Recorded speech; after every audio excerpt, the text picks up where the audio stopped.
গোলমাল করে সুবিধা হবে না, বিপদে পড়বে। যেদিক থেকে দোষী তাকে বিচারের আওতায় আনতে হবে, এটাই হলো সরকারের দায়িত্ব। নিশ্চিত হয়েছিলাম এই জন্য যে আমরা সবাই একযোগে, এবং সেখানে সবাই যোগদান করেছে।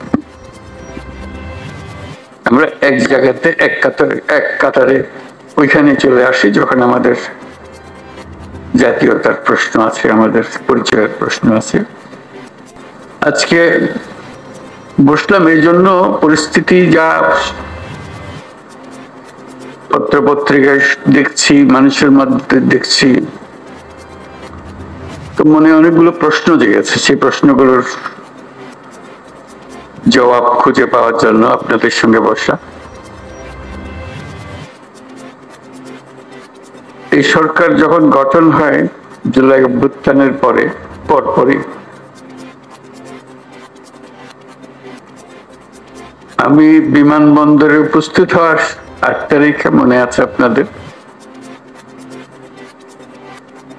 সবার কাছে একটা আহ্বান জানিয়েছিলাম। যারা শুনছে, শ্রোতা তোষণ বক্তব্য ছিল না,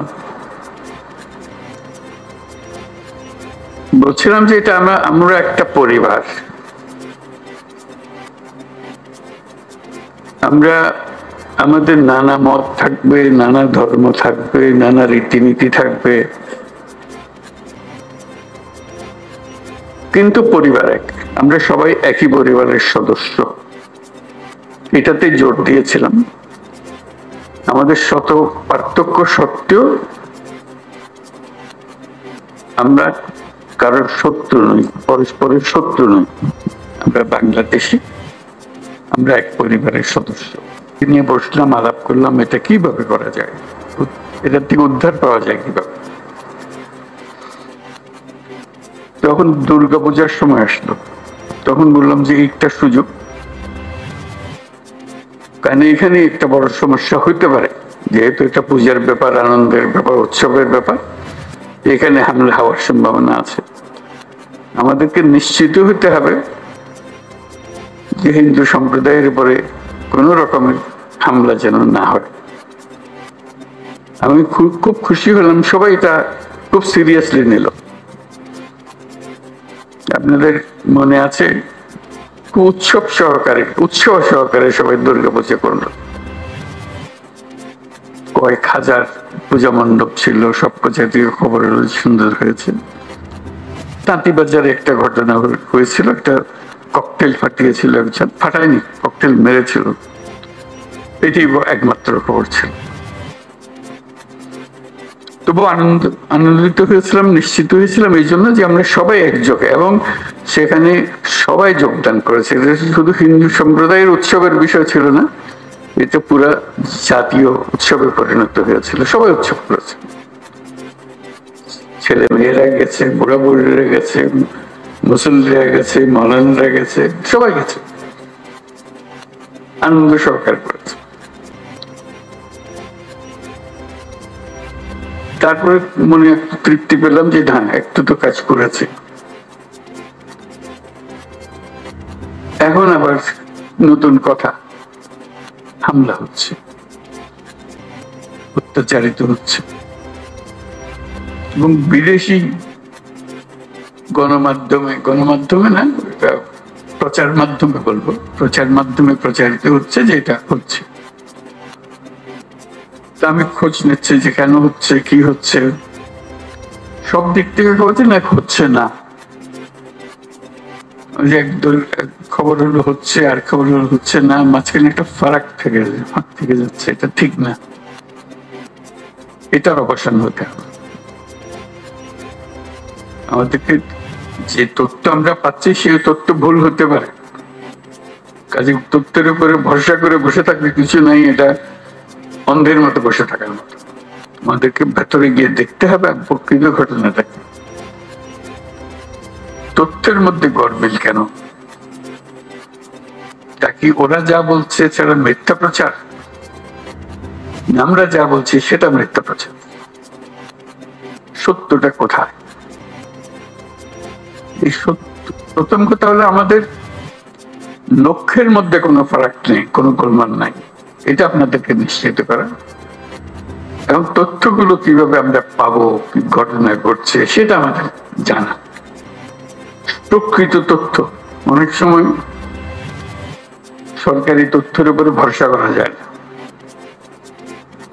কর্তা যা চায় সেভাবে বলে দেয়,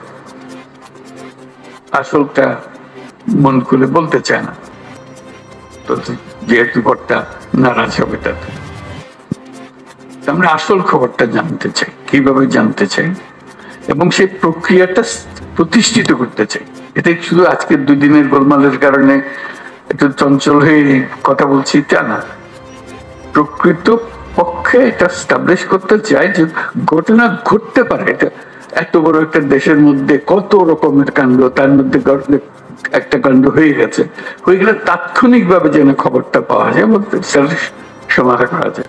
যে দিক থেকে দোষী তাকে বিচারের আওতায় আনতে হবে, এটাই হলো সরকারের দায়িত্ব। প্রথম কথা হলো যে এটা না হওয়াটা পরিবেশ সৃষ্টি করা, একটা যদি হয়ে যায় তাকে তাৎক্ষণিক ভাবে সেটার প্রতিকারের ব্যবস্থা করা, এটাই হচ্ছে। আমি যা বলছি আমার মনে হয় বাংলাদেশের বেশিরভাগ মানুষ তাই মনে করে, এভাবে হওয়া উচিত। তো প্রবাহটা কিভাবে হবে, দোষীকে কিভাবে ধরতে হবে, যাতে করে অন্যরা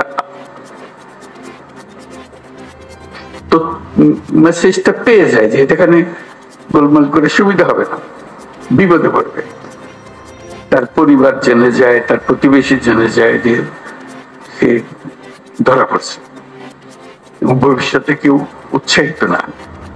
এরকম এক বাংলাদেশ আমরা করতে চেয়েছি, সেটার নামই আমরা নতুন বাংলাদেশ বলেছি এবং আমরা এটাতে বিশ্বাস করি।